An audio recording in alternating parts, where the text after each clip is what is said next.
சிறகடிக்க ஆசை சீரியலோட upcoming episode என்னென்னு பார்க்கலாம். இங்கே முத்து மீனா மேலே ரொம்ப கோபமாக இருக்காங்க.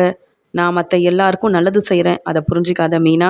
என்னவோ நான் அருண் மேலே இருக்கிற கோபத்தில் வீணா இந்த அருணை தப்பாக பேசுகிறதா நினச்சிக்கிட்டு இங்கே ஹாஸ்பிட்டலில் வச்சு என்னென்ன பேசிட்டா இந்த மீனா அப்படின்னு சொல்லி கோபத்தில் வீட்டுக்கு வந்துட்டு மீனா கிட்ட பேசாமையே இருக்கிறாரு. இங்கே என்னதான் அண்ணாமலை மீனாவுக்கும் முத்துவுக்கும் எடுத்து சொன்னாலும் இங்கே சீதாவோட கல்யாண பிரச்சனை பெருசாகுதே தவிர்த்து அந்த பிரச்சனைக்கு யாராலையும் முற்றுப்புள்ளி வைக்கவும் முடியல. சீதா ஆசைப்பட்ட அந்த அருணையை கல்யாணம் பண்ணிட்டு போகட்டும்னு இங்கே முத்துவும் விட்டு கொடுக்காம இருக்கிறதுனால மீனா முத்துக்கிட்ட பேசாமல் இருக்காங்க. முத்துவும் கோவத்தில் மீனா கிட்ட பேசாமல் இருக்காங்க. வீட்டுக்கு வந்த ஸ்ருதியும் ரவி மேலே கோவமாக இருக்காங்க.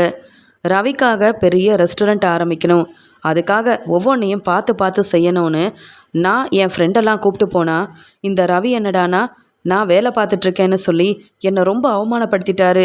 நான் ஆசைப்படாத ரெஸ்டாரண்ட்டை நீ தானே வந்து ஆரம்பிக்கணும்னு நினைக்கிற, உனக்கு தேவையானதை நீயே செஞ்சுக்கன்னு சொல்லிட்டு போனால் அந்த நீத்தும் நான் வேணும்னா ரவிக்கிட்ட சொல்லட்டுமா அப்படின்னு என்னை இந்த பேச்சு பேசுகிறாங்க. ரவி என்னுடைய வீட்டுக்காரர் தானே, நான் சொன்னதை கேட்காம நீத்து பேச்சை தான் கேட்பாங்க போல்.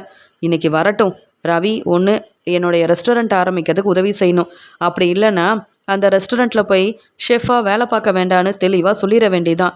இனியும் என் பேச்சை கேட்கலனா நான் உன் கூட வாழ மாட்டேன்னு என் அம்மா அப்பா வீட்டுக்கே போகிறேன்னு சொன்னால் ரவி என்ன செய்கிறான்னு பார்க்கணும் அப்படின்னு வீட்டுக்கு வந்த ஸ்ருதி சாப்பிடாம கோவத்தில் இருக்காங்க.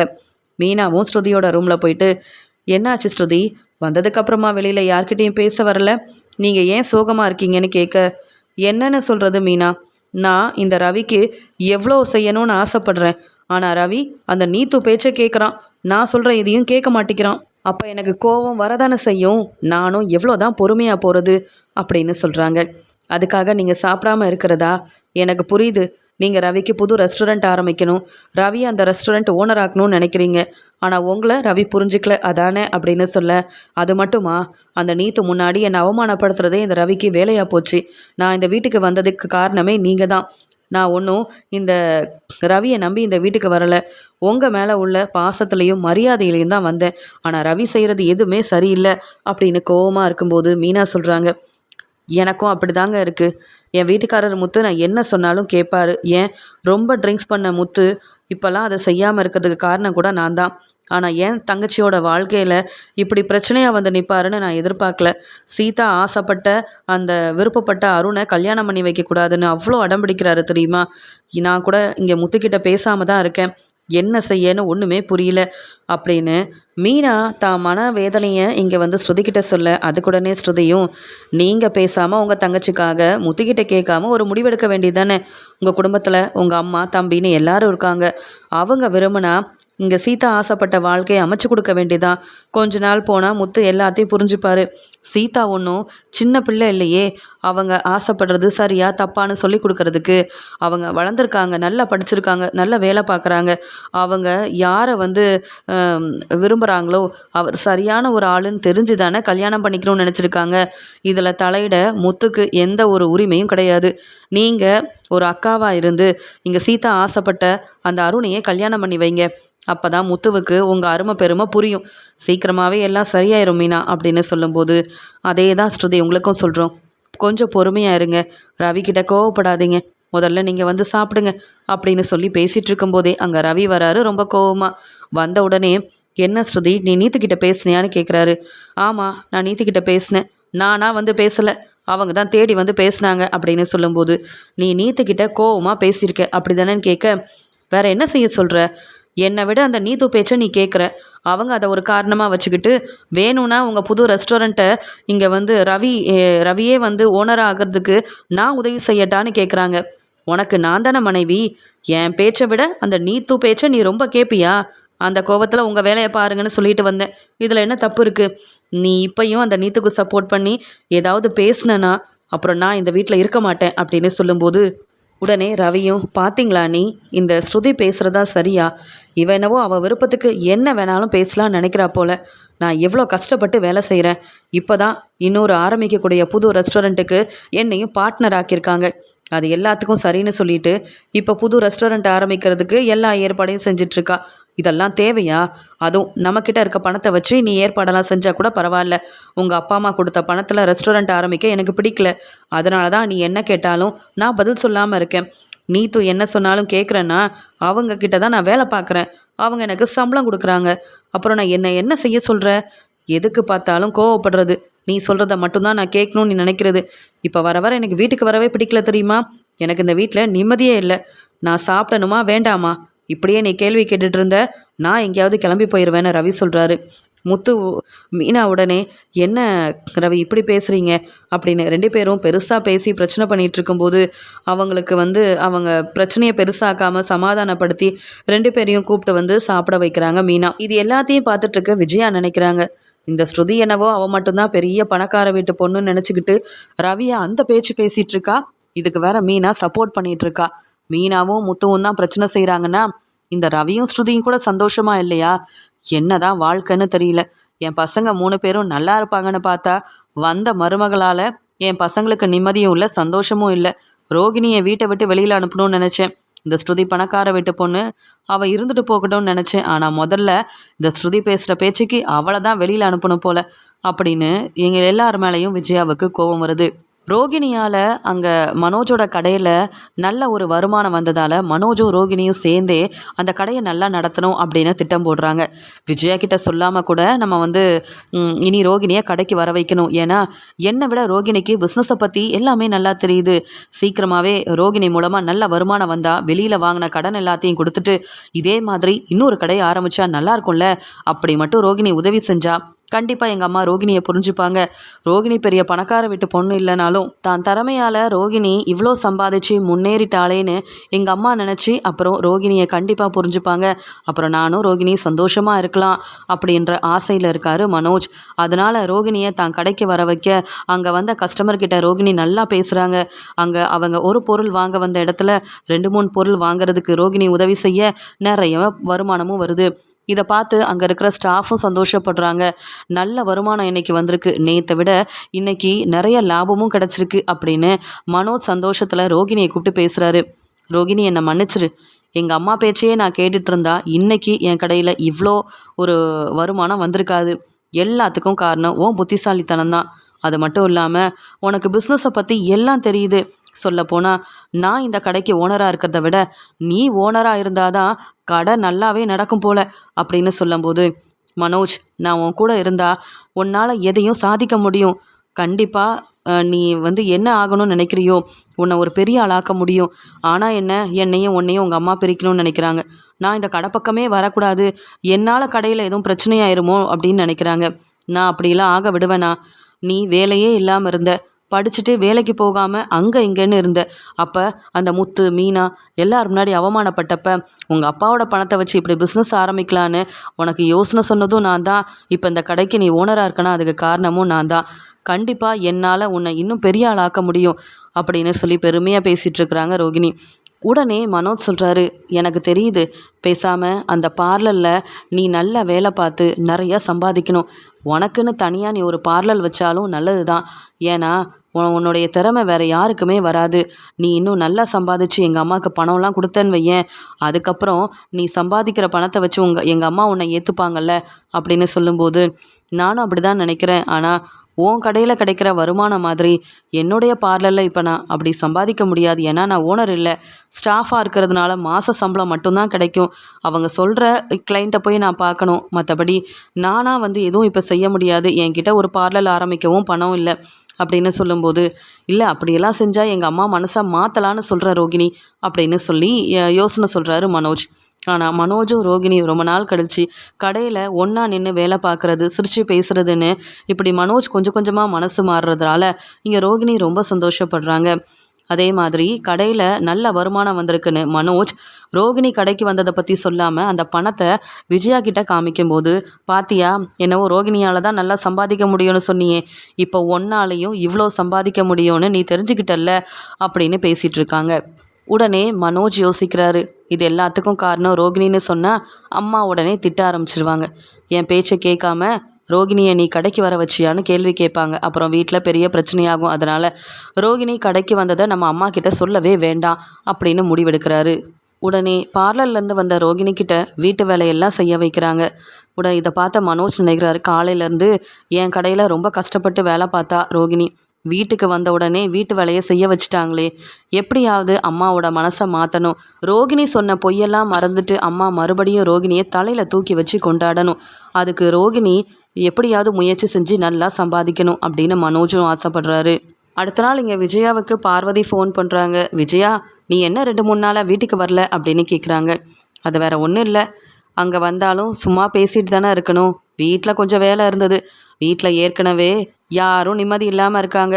முத்துவுக்கும் மீனாவுக்கு இடையில பிரச்சனை, ரவி ஸ்ருதிக்கு இடையில பிரச்சனை. இந்த ரோகிணியை எப்போ வீட்டை விட்டு வெளியில் அனுப்புவோமோன்னு ஒவ்வொரு திட்டமாக போட்டுட்ருக்கேன். இப்படி நிறைய வேலை இருக்குல்ல அப்படின்னு சொல்கிறாங்க. விஜயா, உன்னை பார்க்குறதுக்கு என் ஃப்ரெண்டையும் அவங்க பொண்ணையும் கூப்பிட்டு வரேன் அப்படின்னு சொல்கிறாங்க. எதுக்கு என்னை பார்க்க அவங்கள கூப்பிட்டு வர பார்வதி அப்படின்னு சொல்லும்போது, அது வேற ஒன்றும் இல்லை, உனக்கு தெரிஞ்ச ஒருத்தவங்க தான் அவங்க பொண்ணுக்கு கல்யாணம் வச்சுருக்காங்க. மேக்கப்பெல்லாம் பண்ணணும்னு சொல்லி என்கிட்ட யாராவது இருக்காங்களான்னு கேட்க ரோகிணியோட ஞாபகம் வந்தது. அதான் உன் மருமக ரோகிணி. உனக்கு ரோகிணியை பிடிக்காது, ஆனால் ரோகிணி நல்லா வேலை செய்வாள்ல, அதான் ஏற்கனவே நிறைய பேருக்கு மேக்கப்லாம் பண்ணி நல்லா தானே சம்பாதிக்கிறாங்க. அவங்க பார்லருக்கு அவங்க பொண்ணை கூட்டிகிட்டு போகணும். பேசாமல் நீயும் வந்தால் நல்லா இருக்கும்ல. ரோகிணியோட பார்லரில் பார்த்த மாதிரியும் இருக்கும்.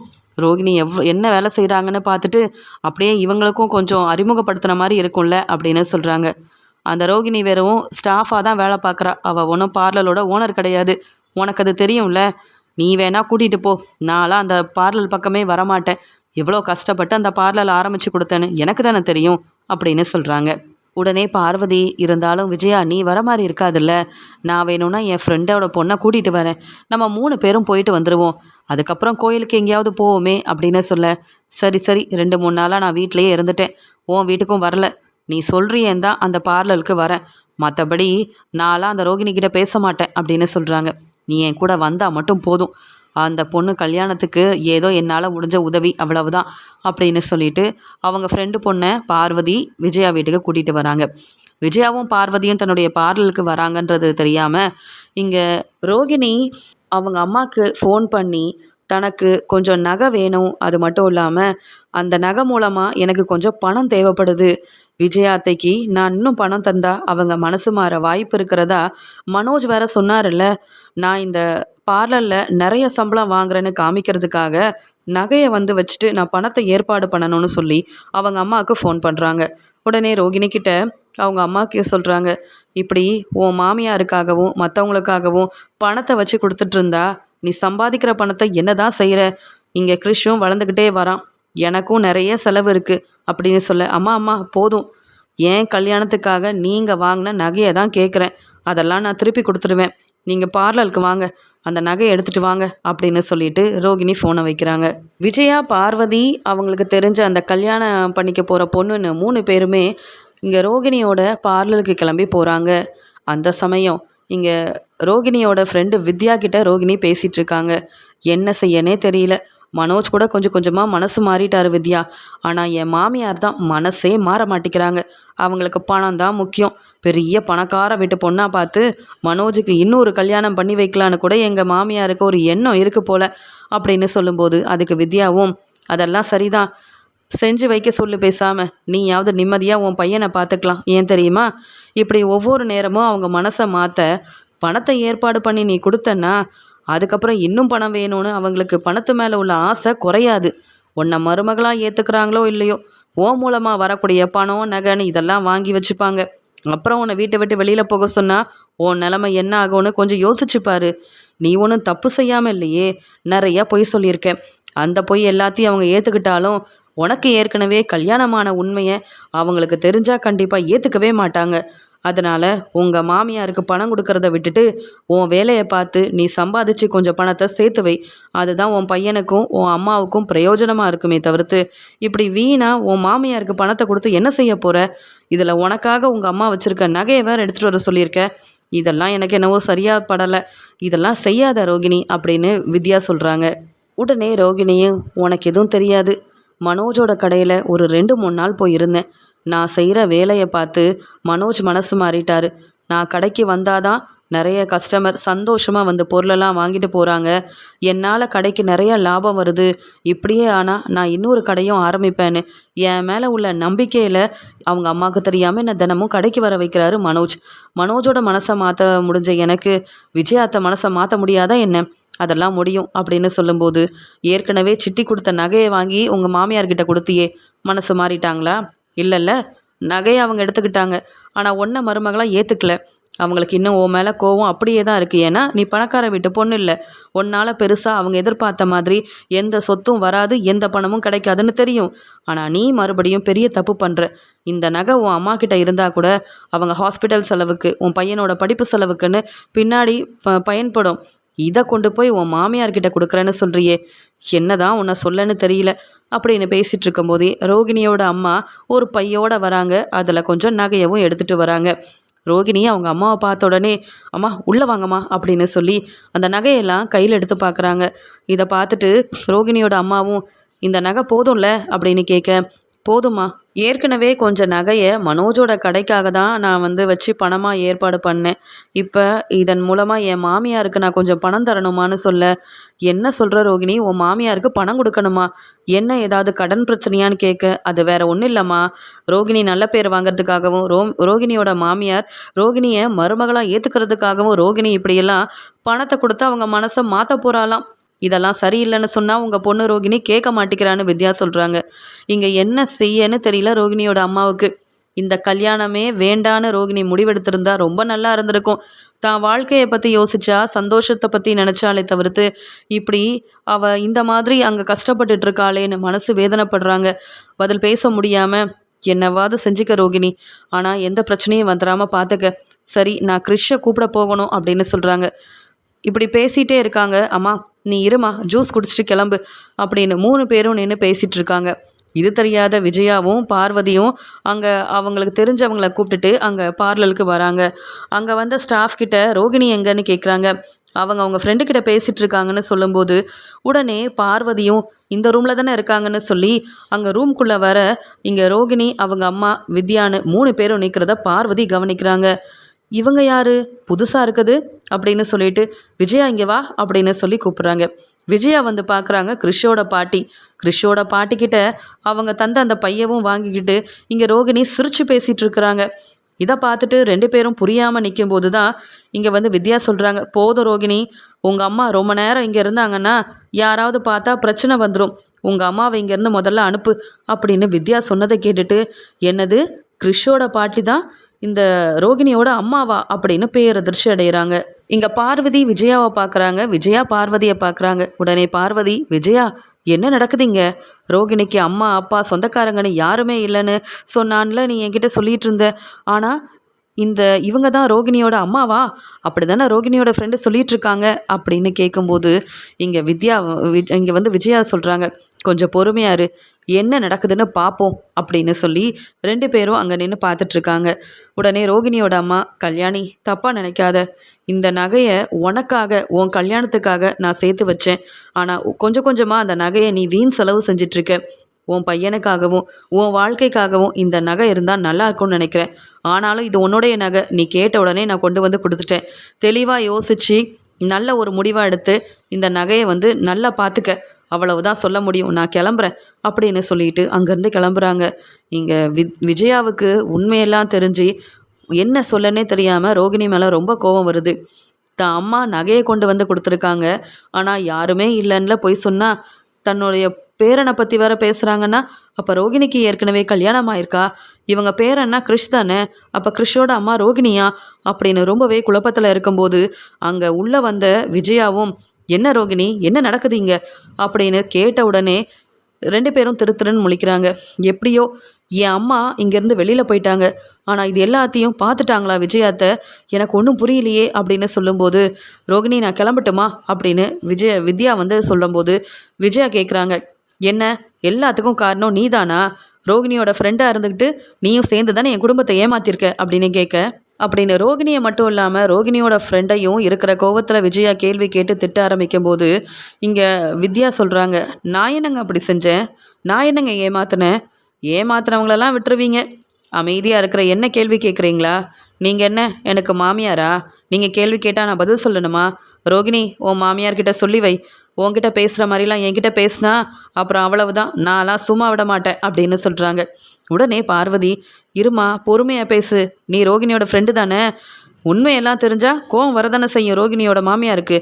ஆமாம், இங்கே வந்தவங்க ரோகிணியோட அம்மா தானே அப்படின்னு கேட்க, ரோகிணி, வித்யா உண்மையை மட்டும் சொல்லிடாத அப்படின்னு திருன்னு முழிக்கும்போது, அதான் தெரிஞ்சுக்கிட்டீங்கல்ல, அப்புறம் ஏன் என்கிட்ட கேள்வி கேட்குறீங்க? உங்கள் மருமகிட்ட கேள்வி கேட்க வேண்டியது தானே. ஆமாம், ரோகிணியோட அம்மா தான் இங்கே வந்து நகையெல்லாம் கொடுத்துட்டு போகிறாங்க. எதுக்கு தெரியுமா? உங்கள் மனசை மாற்றுறதுக்கு ரோகிணி இப்படியெல்லாம் செஞ்சிட்ருக்கா. நீங்கள் என்னவோ ரொம்ப பெரிய ஆளுன்னு நினச்சிக்கிட்டு இப்படி ஒரு மாமியார் எனக்கு மட்டும் கிடச்சிருந்தாங்கன்னா அவங்களெல்லாம் நான் சும்மா விட்டுருக்க மாட்டேன். இப்படி பேசுகிறவங்களுக்கும் பணத்து மேலே உள்ள ஆசையில் மருமகளாக ஏற்றுக்காமல் இருந்தால் போலீஸில் வசமாக மாட்டி விட்டுருப்பேன். ரோகிணியாக இருக்க போய் பணத்தெல்லாம் கொடுத்து உங்கள் மனசை மாற்றலான்னு நினச்சிருக்கா போல் அப்படின்னு உண்மை எல்லாத்தையும் சொன்னது மட்டும் இல்லாமல் விஜயாவை வித்யா வெளுத்து வாங்க, ரோகிணி, என்ன வித்யா இப்படி உண்மையை சொல்லிட்டியே அப்படின்னு சொல்கிறாங்க. நீயாச்சு உன் மாமியாராச்சு, என்ன கேள்வி கேட்டாங்க, அதான் பதில் சொல்லிட்டேன். இனி நீ ஏன் பார்த்துக்க. இவங்க என்னவோ ஏன் மாமியார் மாதிரி கேள்வி கேட்குறாங்க. உங்கள் ரோகிணி கிட்டே பேசிக்கோங்க, நான் கிளம்புறேன் அப்படின்னு விஜயாவை வெளுத்து வாங்கிட்டு வித்யா அங்கேருந்து கிளம்புறாங்க. ரோகிணி வசமாக மாட்டிக்கிறாங்க. பார்வதி சொல்கிறாங்க, ஏமா ரோகிணி, என்னம்மா செஞ்சு வச்சுருக்க? அப்பா அம்மா யாரும் இல்லைன்னு சொன்னியே, ஆனால் உன் அம்மா வந்து நகையெல்லாம் கொடுத்துட்டு போகிறாங்க. இங்கே என்ன நடக்குது? அந்த கிறிஷோட பாட்டி தான் உன் அம்மானா கிறிஷ் யாருமா உனக்கு? கிறிஷோட அம்மாவா நீ அப்படின்னு கேட்குறாங்க. கிறிஷோட அம்மா நான் தான்னு தைரியமாக சொல்லவும் முடியாமல் இப்படி வசமாக மாட்டிக்கிட்டேன். இன்னைக்கா என் அம்மாவை வர வைக்கணும், இன்னைக்கா என்னை பார்க்க இவங்க 2 பேரும் பார்லருக்கு வரணும். விஜயாத்த என் மேலே உள்ள கோபத்தில் இந்த பார்லருக்கு வரவே மாட்டாங்கன்னு தானே என் அம்மாவை இங்கெல்லாம் வர வச்சேன். இப்படி மாட்டிக்கிட்டேனே அப்படின்னு சொல்லும்போது விஜயா சொல்கிறாங்க, பார்வதி, இன்னைக்கு ஏதோ வேலை இருக்குன்னு என்னை கூப்பிட்டு வந்தியே, ரொம்ப நல்லதாக போச்சு. இந்த ரோகிணியை பற்றின உண்மை அதனால தானே தெரிய வந்தது. இந்த ரோகிணிக்கு அம்மா இருக்காங்க, ஏற்கனவே கல்யாணமாகி ஒரு பையனும் இருக்கான். அந்த முத்துவும் மீனாவும் கிறிஷை வந்து வளர்க்க போகிறேன்னெலாம் சொன்னப்போ இந்த ரோகிணியோட முகமே மாறும். அது மட்டும் இல்லாமல் இந்த கிறிஷோட பாட்டியும் கிறிஷும் வீட்டுக்கு வந்தப்பெல்லாம் ரோகிணி இவங்க 2 பேரும் யாருன்னு தெரியாத மாதிரி நல்லா நடித்து ஏமாத்தினா. இப்போ தெரிஞ்சுக்கிட்டேன், இப்படி ஏமாத்திட்டா பாத்தியா பார்வதி, என்னால் தாங்கிக்கவே முடியலன்னு சொல்லி ரோகிணியை பலார்னு வெளுத்து வாங்குறாங்க. ஏற்கனவே உண்மை தெரிஞ்சிருச்சு. இதில் என் ஃப்ரெண்டு வித்யா வேற கோவத்தில் உண்மையெல்லாம் சொல்லிட்டு என் அத்தையவும் வெளுத்து வாங்கிட்டு போயிட்டா. நான் தான் மாட்டிக்கிட்டேன் அப்படின்னு சொல்லி, அத்தை என்னை மன்னிச்சிடுங்க அப்படின்னு சொல்கிறாங்க. மன்னிப்பா? உன்னை இனி நான் எப்படி மன்னிப்பேன்? ஏற்கனவே பணக்கார வீட்டு பொண்ணு இல்லைன்னு தெரிஞ்சு உன்னை வீட்டை விட்டு வெளியில் அனுப்பணும்னு நினச்சேன். உன் பக்கமே வரக்கூடாதுன்னு உன்கிட்ட பேசாமல் இருந்தேன். ஆனால் நீ செஞ்ச வேலை என்னன்னு யோசிச்சு பாரு. என்னை மட்டுமா ஏமாத்திருக்க? உன்னையே நம்பிட்டு இருக்க மனோஜோட வாழ்க்கையவே ஒன்றும் இல்லாமல் செஞ்சுட்டேடி. இன்னைக்கு நான் தான் பார்த்துட்டேனே என்ன நடந்ததுன்னு. இதுக்கு மேலேயும் ஏதாவது பொய் சொல்லி ஏமாத்துறான்னு யோசிச்சேன்னு வையி, அவ்வளவுதான். ஏற்கனவே ஏமாத்துனது பத்தாதுன்னு பணம் நகைன்னு கொடுத்து இன்னும் ஏமாத்தலான்னு நினச்சிட்டல்ல.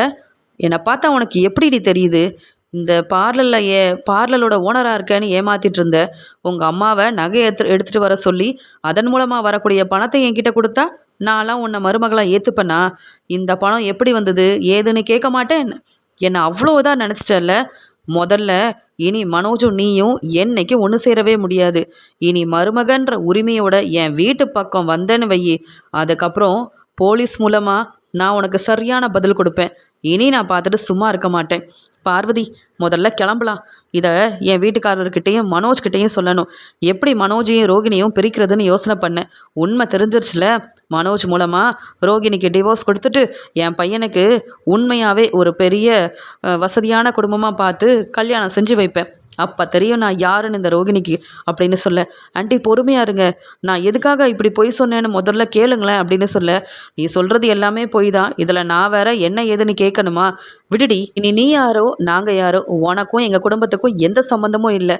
எவ்வளோ தைரியம் இருந்தால் உனக்கு அம்மா இருக்காங்க, உனக்கு ஒரு பையனும் இருக்கான்ற உண்மையை மறைச்சி மனோஜை கல்யாணம் பண்ணியிருப்பேன். நேற்று வரைக்கும் அவ்வளோ புகழ்ந்து பேசுனானே உன்னை ரோகிணி, உனக்கு அவ்வளோ திறமை இருக்குது, புத்திசாலித்தனம் இருக்குன்னு. அப்போ என் பையனை எப்படியெல்லாம் ஏமாற்றி வச்சிருக்கல்ல, அவன் மனசை மாற்றுற மாதிரியே என் மனசையும் மாற்றிடலான்னு நினச்சல்ல. அதனால தான் இன்றைக்கி மாட்டிக்கிட்டேன். இதுக்கு மேலே ஆன்ட்டி அத்தைன்னு கூப்பிட்டு உரிமையோடு பேசினேன்னா அவ்வளவுதான், பார்த்துட்டு சும்மா இருக்க மாட்டேன் அப்படின்னு அங்கே பார்லரில் எல்லாரும் பார்க்கும்போதே ரோகிணியை வெளுத்து வாங்கிட்டு நல்லா திட்டிட்டு கோவமாக பார்வதியை கூட்டிகிட்டு விஜயா அங்கேருந்து கிளம்புறாங்க. ரோகிணி ரொம்பவே அழுகுறாங்க.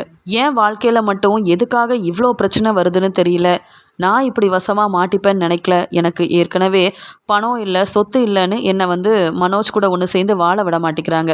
இதில் கல்யாணமான விஷயமும் அந்த கிறிஷ் தான் என்னுடைய பையன், என் அம்மாவும் ஏற்கனவே எங்கள் வீட்டுக்கு வந்தவங்க தான் அப்படின்னு தெரிஞ்சுக்கிட்டு இதை வீட்டில் போய் சொல்லுவாங்க.